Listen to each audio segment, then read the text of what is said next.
तुम समझते हो, नार्सिसिस्ट वो होता है जो अपनी तारीफ खुद करता है, जो खुद को बड़ा समझता है। ये तुम्हारी सबसे बड़ी गलती है। असल नार्सिसिस्ट वो नहीं जो आईना देखता है। असल नार्सिसिस्ट वो है जो तुम्हें आईना दिखाता है और उस आईने में तुम्हें अपनी ही शक्ल से नफरत होने लगती है। वो तुम्हारी जिंदगी में फरिश्ता बनकर आते हैं और जब वो वापस जाते हैं तो तुम्हारी रूह खा चुके होते हैं। आज इनकी निशानियां दिमाग में लिख लो। वो कभी अपनी असली शक्ल के साथ एंट्री नहीं देते। शुरुआत में वो सब कुछ बन जाते हैं जो तुमने हमेशा मांगा था। वो तुम्हारी बातें ऐसे सुनेंगे जैसे तुम खुदा हो। तुम्हारे दर्दों पर आंसू बहाएंगे। इसे साइकोलॉजी में मिररिंग कहते हैं। वो तुम्हारी कमजोरियों का डेटा जमा कर रहे होते हैं। तुम समझते हो तुम्हें तुम्हारा सोलमेट मिल गया। असल में शिकारी ने अपना जाल बिछा दिया है। तुम उनके प्यार में नहीं गिरते, तुम उनकी बनाई हुई स्क्रिप्ट में गिरते हो। फिर अचानक एक दिन हवा बदलती है, बिना किसी वजह के।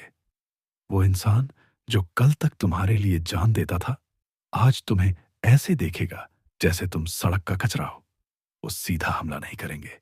वो तुम्हारे कपड़ों पर, तुम्हारे दोस्तों पर, तुम्हारी सोच पर हल्के हल्के तंज करेंगे। वो सबके सामने तुम्हारी औकात तुम्हें याद दिलाएंगे।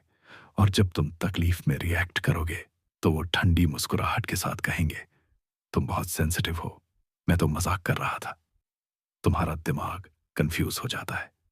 तुम उनकी गलती ढूंढने निकलते हो और खुद को ही गलत समझने लगते हो। नार्सिसिस्ट की सबसे बड़ी पहचान, चाहे वो तुम्हें जिंदा जला दें, आखिरी आंसू उनकी आंख से गिरेगा। वो ऐसे हालात पैदा करेंगे कि गलती उनकी होगी, धोखा उनका होगा, लफ्जें उनकी होंगी, लेकिन एंड में घुटनों पर बैठकर माफी तुम मांग रहे होगे। इसे गैस लाइटिंग कहते हैं। वो तुम्हारी रियलिटी बदल देते हैं।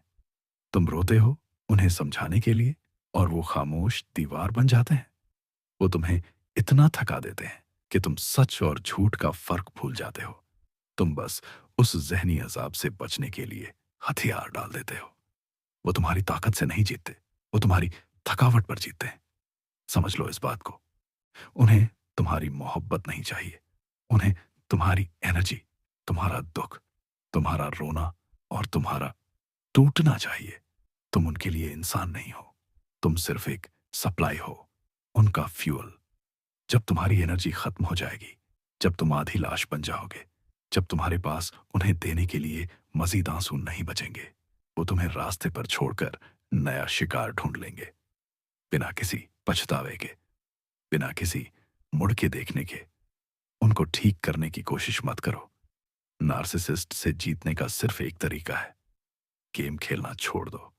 उन्हें तुम्हारा गुस्सा बर्दाश्त हो जाएगा, लेकिन तुम्हारी बेहिस्सी उन्हें मार देगी। Zero contact. अपनी बची हुई रूह समेटो और उस कब्रिस्तान से निकल जाओ, क्योंकि अगर तुम रुके तो तुम्हारी आखिरी सांस तक वो तुम्हें निचोड़ेंगे। फैसला तुम्हारा है।